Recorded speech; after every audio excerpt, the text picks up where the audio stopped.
जय जगन्नाथ नमस्कार आपण मो चैनल को स्वागतम। आओ वंदे मातरम, जय हिंद, हैप्पी इंडिपेंडेंट डे। आओ आज है बहुत बड़ दिन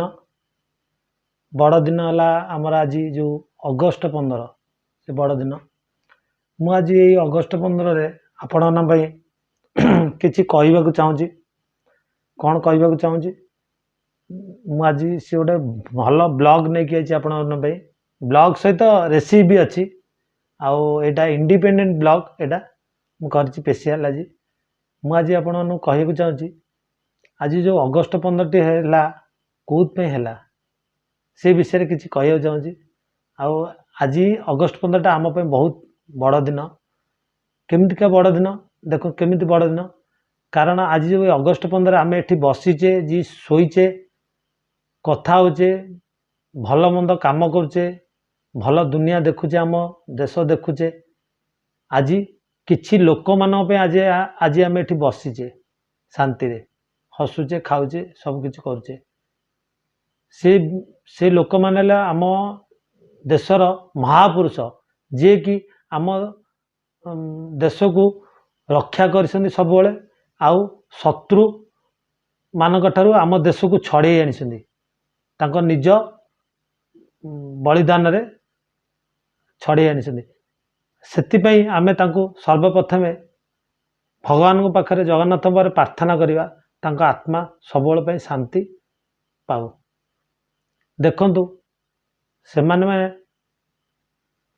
जो निजर बलिदान टी देले कौन पे देले कारण सी निजर बलिदान देले कहले आमे माने मरीजा देश पे युद्ध करिकी मरीजा आमे देशटा को आमे केमती माने शत्रु मानक पाखु नहीं कि आसवा छड़े कि आम देश को आम यदि आज शत्रु मान आमे बलिदान देकी नहीं कि आसवा आमर आगामी पीढ़ी आमर भविष्य आम पिला माने से माने शांति रे शोइबे शांति रे खाइबे आउ आमर पिला माने भल रहिबे। सेतिपई से तांको निज को निज जीवन को बाजी लगे आम देश को रक्षा करसंदी आउ तांको जोगु आमे माने भलरे अच्छे आज भल जीवन यापन करचे।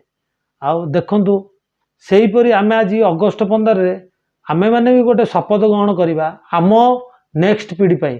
कौन नेक्स्ट पीढ़ी पई आमे सेमती शपथ करिया आमे माने भल खाद्य सेमती खाइबा भल खाद्य खाइबा आउ जंक फूड खाद्य टू दूरे रहिबा आम जीवन को सुस्थ रखिबा स्वास्थ्य टाक भल रखिबा।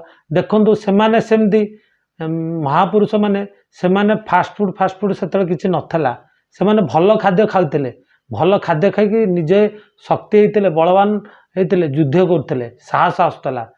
एबे का जुगर देखंतु एबे जो आमे पीढ़ी आमे तांकुडू जो शिखिले आमे तांकुडू किछि भल कथा आमु से कहि जे भल खाद्य खाइबो निज स्वास्थ्य ठीक रखिबो देश संगे लड़ी परिबो से बेले आमे भल खाद्य खाइबा आमे लेजी हेबानी। आमे देखंतु आमे जंक फूड खाइबा आमे लेजी रहिबा दिनक काम करि परिनो अलसिया लागियो निद लागियो बहुत प्रकार रोग डायबिटीज बाहरिबो आमे कारण खराब खाद्य खाले से बेले आमे माने भल खाद्य खाइबा भल खाद्य खाइकी आम फिटनेस को सुस्थ रखिबा देह को भल रखिबा सुंदर स्वास्थ्य रखिबा आउ आमर आगामी पीढ़ी माने भी सेमाने भी देखिए नाई जहाँ हो आमठू बड़ लोक मैंने भल सुंदर खाद्य खाऊ सुस्थ रोचे से आमठू शिखे से भाई मु आपण मानक आज अगस्ट 15 रिक्वेस्ट करुच्ची आपण मैंने जिते आपण पेरेन्ट्स मैंने अच्छा छोट पिला मोबाइल ठार दूरे रखु आउ तांकु सर्वप्रथमे खेलकूद टाइम दिंतु खेलकूद कौन साइकिल चलैया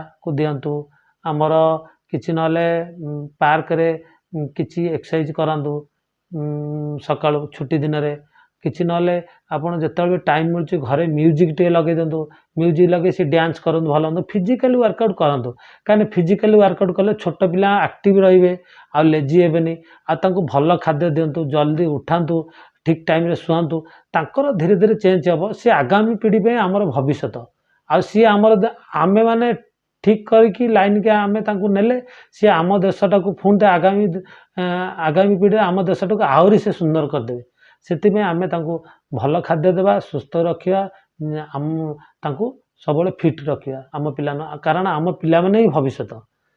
ସେଇଭଳି ମୁଁ ଚାହୁଁଛି ଆଜି ଅଗଷ୍ଟ 15ରେ ଆଉ ଆମେ ଗୋଟେ ଶପଥ ଗ୍ରହଣ କରିକି ଆମେ ପିଲାମାନଙ୍କୁ ସୁସ୍ଥ, ସମସ୍ତଙ୍କୁ ଯେକୌଣସି ଆପଣ ପିଲା ଆଉ ସାଙ୍ଗ ସୁଖ ଯିଏ ସମସ୍ତଙ୍କୁ ଆରେ ଫିଟ୍ ରୁହ, ଆରେ ଜଙ୍କ ଫୁଡ଼୍ ଦୂରେଇକି ରୁହ, ଆରେ ବାଜ୍ୟ ଖାଦ୍ୟଠୁ ଦୂରେଇ ରୁହ, ଭଲ ଖାଦ୍ୟ, ଭଲ ଚିନି, ଭଲ ଲୁଣ, ଭଲ ତେଲ ଆଉ ଭଲ ଏସବୁ ଜିନିଷ ଆଣି ଆମେ ଖାଇବା। ଆଉ ଯାହା କରିକି ଖାଇବା ଘରେ କରିକି ଖାଇବା, ଆଉ ସୁନ୍ଦର ଜୀବନଯାପନ ରଖିବା। ସେଇଭଳି ଆଉ ମୁଁ ଆଉ ବି କିଛି କହିବାକୁ ଚାହୁଁଛି। ଦେଖନ୍ତୁ ମୋତେ ନେକ୍ସଟ ଭିଡ଼ିଓରେ ବହୁତ ସାରା କମେଣ୍ଟ ଲାଇକ୍ ଦେଲେ ମୁଁ ତାଙ୍କୁ ସର୍ବପ୍ରଥମେ ବହୁତ ବହୁତ ଧନ୍ୟବାଦ ଦେବି। କାରଣ ସେମାନେ ମୋତେ କିଛି ପିଲାମାନେ ମୋତେ ରିକ୍ୱେଷ୍ଟ କରିଛନ୍ତି ଯେ ସାର୍ ଆମେ କେମିତି ମୋଟା ହେବୁ, ମୋଟାର କିଛି ଭିଡ଼ିଓ ଦିଅନ୍ତୁ ଡାଏଟ୍ ଉପରେ। ଦେଖନ୍ତୁ ମୋଟାର ଭିଡ଼ିଓ ଯେଉଁ ଆପଣ ମନ ଭିତରେ ରଖୁଛନ୍ତି ସେଇଟା ଭୁଲ ଧାରଣା, ସେଇଟା କାଢ଼ି ଦିଅନ୍ତୁ ମନ ଭିତରୁ। ମୋଟା ହେଇକି କ'ଣ କରିବେ ଆପଣ? ମୋଟା ହେଇକି ଆପଣ କ'ଣ ଡାଇବେଟିସ୍ ଆଣିବେ ରୋଗ? ଆଉ ମୋଟା ହେଇକି ଲେଜି ହେବେ? ମୋଟା ହେଲେ ଆପଣ ଲେଜି ହେବେ। ଆପଣ ପତଳା ଅଛନ୍ତି ତ? ପତଳା ପାଇଁ ଆପଣ ମାଇଣ୍ଡରେ ରଖନ୍ତୁ ମୁଁ କେମିତି ମାସ୍ ଗେନ୍ କରିବି, ମସଲ୍ ଗେନ୍ କରିବି। ଏ ଦେଖନ୍ତୁ ଏଇଟା ହେଲା ମସଲ୍, ଏଇ ମସଲ୍ଟାକୁ ଆପଣ ଗେନ୍ କରାଇବେ। ଆପଣ ମୋଟା ହେଲେ କିଛି ଲାଭ ନାହିଁ। ମସଲ୍ ଗେନ୍ କରିଲେ ଆପଣ ସୁନ୍ଦର ଶରୀର ମାନେ ଦେହଟି ସୁନ୍ଦର ରହିବ, ଆଉ ଫିଟନେସ୍ଟି ଭଲ ରହିବ। ଆପଣ ଟି ସାର୍ଟ ପିନ୍ଧନ୍ତୁ, ଯାହା ପିନ୍ଧନ୍ତୁ ସୁନ୍ଦର ଲାଗିବ। ସେଇଭଳିଆ ଆପଣ ମସଲ୍ ଗେନ୍ କରନ୍ତୁ, ମୋଟା ହେବାଟା ମୁଣ୍ଡରୁ କାଢ଼ି ଦିଅନ୍ତୁ। ଆଉ ମସଲ୍ ଗେନ୍ କରିବାକୁ ଆପଣ କ'ଣ କ'ଣ ଖାଇବା ଦରକାର ମୋତେ ମୁଁ ଗୋଟେ ଭିଡ଼ିଓରେ କରିକି ଛାଡ଼ିବି। ଆଜି ବି ଆପଣମାନଙ୍କ ପାଇଁ ଭଲ ଅଗଷ୍ଟ 15ରେ ଗୋଟେ ସ୍ପେଶିଆଲ ଭିଡ଼ିଓ ନେଇକି ଆସିଛି, ସେଇଟା ଆପଣଙ୍କୁ ଦେଖେଇବି। ସେଇଭଳି ଭଲ ଭଲ ଖାଦ୍ୟ ଖାଇବେ। ଆଉ ମୋଟା ହେବାକୁ ହେଲେ 8ଟା ମିଲ୍ ନେବେ, ଗୋଟେ ଦିନରେ ପର୍ ଡେରେ 8ଟା ମିଲ୍ ନେବେ। 8ଟା ମିଲ୍ରୁ ଭଲ ଖାଦ୍ୟ ଖାଇବେ। ଭଲ ଖାଦ୍ୟ କ'ଣ? ଶାଗୁ ଖାଇବେ, କଦଳୀ ଖାଇବେ, ଫ୍ରୁଟ୍ସ ଖାଇବେ, ଭଲ ପନିପରିବା ସବୁଜ ଖାଇବେ। ତାପରେ ଆପଣ ରୁଟି ଖାଇବେ, ଦଲିଆ ଖାଇବେ, ଓଟ୍ସ ଖାଇବେ, ଖେଚଡ଼ି କରି ଖାଇବେ, ଘିଅ ପକେଇକି ଖାଇବେ, ପନିର ଖାଇବେ, ଛେନା ଖାଇବେ, ଅଣ୍ଡା ଖାଇବେ, ଚିକେନ୍ ଖାଇବେ, ମାଛ ଖାଇବେ, ଏନି ପ୍ରୋଟିନ୍ ଜିନିଷ ଖାଇବେ। ଭଲ ସୁନ୍ଦର ଖାଦ୍ୟ ଖାଇବେ। ତାକୁ ଜଙ୍କ ଫୁଡ଼୍ ଟାଇପ୍ର କରିକି ଖାଇବେନି, ତାକୁ ଯେମିତି ସିଝା, ଅଳ୍ପ ଟିକେ ଲୁଣ, ଅଳ୍ପ ତେଲ, ଏଇସବୁ ଜିନିଷ ପକେଇ ତାକୁ ଖାଇବେ ଘରେ, ଆପଣ ଅଟୋମେଟିକ୍ ମୋଟା ହେବେ। ଆଉ ଏନି କ୍ୱେଶ୍ଚିନ୍ ଯଦି କିଛି ଥବ ମୋତେ ଆପଣ କମେଣ୍ଟ ମାଧ୍ୟମରେ କହିବେ। ମୁଁ ଆପଣଙ୍କୁ ଯେମିତି ହେଲେ କମେଣ୍ଟ ମାଧ୍ୟମରେ କହିବି କ'ଣ କ'ଣ ଖାଇବେ କ'ଣ ନାହିଁ।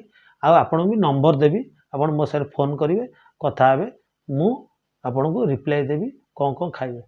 ଆଉ ଯାହା ହଉ ଆପଣ ସେମିତି ମୋର ଭଲ ପାଇବା ଦିଅନ୍ତୁ ମୋତେ। ମୋର ଆଉ କିଛି ଦରକାର ନାହିଁ, ଭଲ ପାଇବା ଟିକେ, ଲାଇକ୍ ଟିକେ ଦରକାର, ସବସ୍କ୍ରାଇବ୍ ଟିକେ ଦରକାର। ସେମିତି ଭଲ ପାଆନ୍ତୁ, ମୋ ଭିଡ଼ିଓକୁ ସେୟାର କରନ୍ତୁ। ଆଉ ସବୁ ଲୋକଙ୍କ ପାଖକୁ ଯାଉ, ସବୁ ଲୋକମାନେ ସୁସ୍ଥ ରୁହନ୍ତୁ। ସୁସ୍ଥ ରହିଲେ ଆମ ପାଇଁ ଭଲ, ଆଉ ଆପଣମାନେ ଭଲ ରହିବେ, ମୁଁ ବି ଭଲ ରହିବି। ଆଉ ଜଗନ୍ନାଥ ପାଖରେ ମୁଁ ପ୍ରାର୍ଥନା କରୁଛି ଆଜି ଆପଣଙ୍କ ଦିନଟା ଭଲ ଭଲ କଟୁବ ଅଗଷ୍ଟ 15ରେ। ଆଉ ଆପଣମାନେ ଏନ୍ଜୟ କରନ୍ତୁ। ଆଉ ଏବେ ଆପଣଙ୍କର ବହୁତ ମୂଲ୍ୟବାନ ସମୟ ନେଲି। ଏବେ ଚାଲନ୍ତୁ ମୁଁ ଆପଣମାନଙ୍କୁ ନେଇଯିବି। ମୁଁ ଆଜି ନୂଆ ଯେଉଁ ଭିଡ଼ିଓଟି କରିଛି ମସଲ୍ ସେକ୍ ଭିଡ଼ିଓଟି, ଯେଉଁଟା ମସଲ୍ ବାହାରିବା ପାଇଁ ଯେଉଁ ସେକ୍ ଭିଡ଼ିଓଟି କରିଛି, ସେ ଭିଡ଼ିଓଟି ଆପଣଙ୍କୁ ଦେଖେଇବି। ଆପଣ ସେ ଭିଡ଼ିଓଟି ଦେଖନ୍ତୁ, ଆଉ କେମିତି ଲାଗୁଛି ମୋତେ ଲାଇକ୍ କମେଣ୍ଟ ଦ୍ୱାରା ଜଣାନ୍ତୁ। ଆଉ ଯାହା ଏନି କ୍ୱେଶ୍ଚିନ୍ ଥିବ ମୋତେ ପଚାରନ୍ତୁ, ମୁଁ ଆପଣଙ୍କୁ କହିବି। ଆଉ ଚାଲନ୍ତୁ ଏବେ ଭିଡ଼ିଓଟି ଦେଖିବା। ଜୟ ଜଗନ୍ନାଥ। ଆପଣମାନେ ଭଲରେ ଥାନ୍ତୁ, ମୁଁ ଭଲରେ ରହୁଛି। ପୁଣି ଥରେ ନେକ୍ସଟ ଭିଡ଼ିଓରେ ମୁଁ ଆପଣମାନେ ପୁଣି ଆଉ ଗୋଟେ ନେଇକି ଆସିବି। ଏବେ ଚାଲନ୍ତୁ ଯିବା ଦେଖିବା।